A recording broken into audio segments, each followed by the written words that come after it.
राम राम।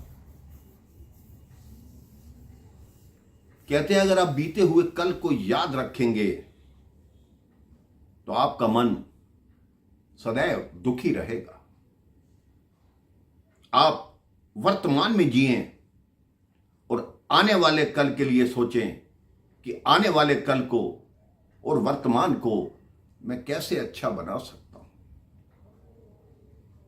एक बार भगवान बुद्ध अपने शिष्यों से बोले कि इस बार भ्रमण के लिए मैं अकेला जाऊंगा, आप किसी को मेरे साथ चलने की आवश्यकता बिल्कुल नहीं है। सभी शिष्यों ने आग्रह किया कि हमें भी साथ ले चलें, लेकिन भगवान का आदेश था कि वो अकेले ही जाना चाहते हैं, तो सभी शिष्य वहीं रुक गए। भगवान बुद्ध ने कहा, आप इस मठ का ध्यान रखें, अपना नियम पालन करें, मैं कुछ ही दिनों में लौट आऊंगा। अब गांव गांव में घूमते हुए भगवान बुद्ध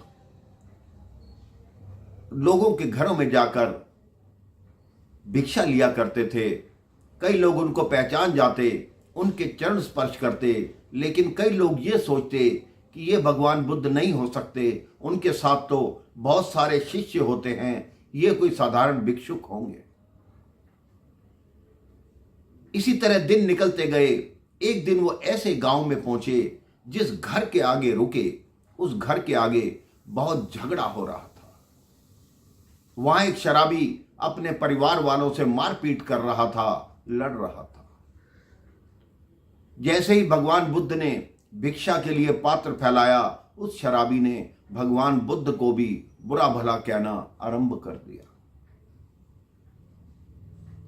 बोला, सुबह सुबह आ जाते हैं भिक्षा मांगने, कोई और काम नहीं है, इतना शरीर है, कुछ कमा क्यों नहीं लेते, यहां भिक्षा मांग रहे हो, जाओ यहां से। भगवान बुद्ध ने कुछ नहीं कहा और मुस्कुराकर आगे चले गए। जब दोपहर का समय हुआ, उस व्यक्ति का नशा टूटा। उसके पड़ोस में एक वृद्ध व्यक्ति रहते थे। उन्होंने उसको कहा, मैं तुम्हें कुछ बताना चाहता हूं। उस शराबी व्यक्ति ने कहा, मुझे ज्ञान देने की आवश्यकता नहीं है, तुम यही कहोगे कि शराब मत पिया करो और झगड़ा मत किया करो। उस वृद्ध व्यक्ति ने कहा, मैं तुम्हें ऐसा कुछ नहीं कहूंगा, लेकिन आज तुमने एक बहुत गलत कार्य किया है। उसने कहा, मैंने क्या गलत किया? उसने कहा, तुम्हारे द्वार पर भगवान बुद्ध आए थे, लेकिन तुमने उनका अपमान करके उनको भगा दिया। उस शराबी व्यक्ति ने कहा, मेरे घर कहां बुद्ध आए, वो तो एक भिक्षुक थे, उनको बोला।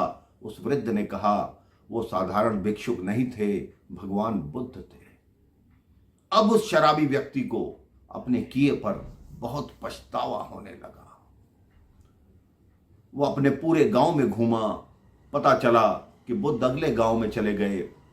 रात्रि निकल गई, ढूंढता रहा। अगले दिन प्रातः वो दूसरे गांव में पहुंचा। उसने देखा भगवान बुद्ध एक वृक्ष के नीचे बैठे हैं।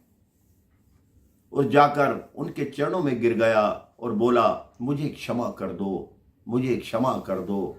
भगवान बुद्ध ने कहा कि तुमने किया क्या है जो मुझसे क्षमा मांग रहे हो? उस शराबी व्यक्ति ने कहा, मैंने कल आपको इतनी गाली दी, आपका इतना अपमान किया, मैं उसकी क्षमा मांग रहा हूं। भगवान बुद्ध ने कहा, मैं बीते हुए कल को कभी याद नहीं रखता, मैं तो वर्तमान में जीता हूं, और अब तो तुम मेरे चरणों में पड़े हो, मैं तुम्हें आशीर्वाद देता हूं कि सदा प्रसन्न रहो। उस व्यक्ति की आंखों से झरझर आंसू बहने लगे कि कैसे भगवान हैं। इन्होंने कहा, मुझे कल की बात याद नहीं, और हम लोग सिर्फ कल की बातों को ही सोच सोच कर आपस में झगड़ा करते हैं कि तूने ये नहीं किया था, तूने वो नहीं किया था। उसके बाद उस व्यक्ति ने भगवान बुद्ध से दीक्षा ली, सारे बुरे व्यसन छोड़ दिए और अपने परिवार की देखभाल करने लगा, बहुत प्यार से रहने लगा। आप भी अपने जीवन में जो बात बीत गई उसका पछतावा मत कीजिए और आगे के बारे में सोचिए कि आगे जो जीवन है, आगे जो दिन आएंगे, उनको अच्छे से बिताऊंगा, भगवान का नाम लूंगा, आपका जीवन सदैव सुख में रहेगा। राम राम। जय श्री राम।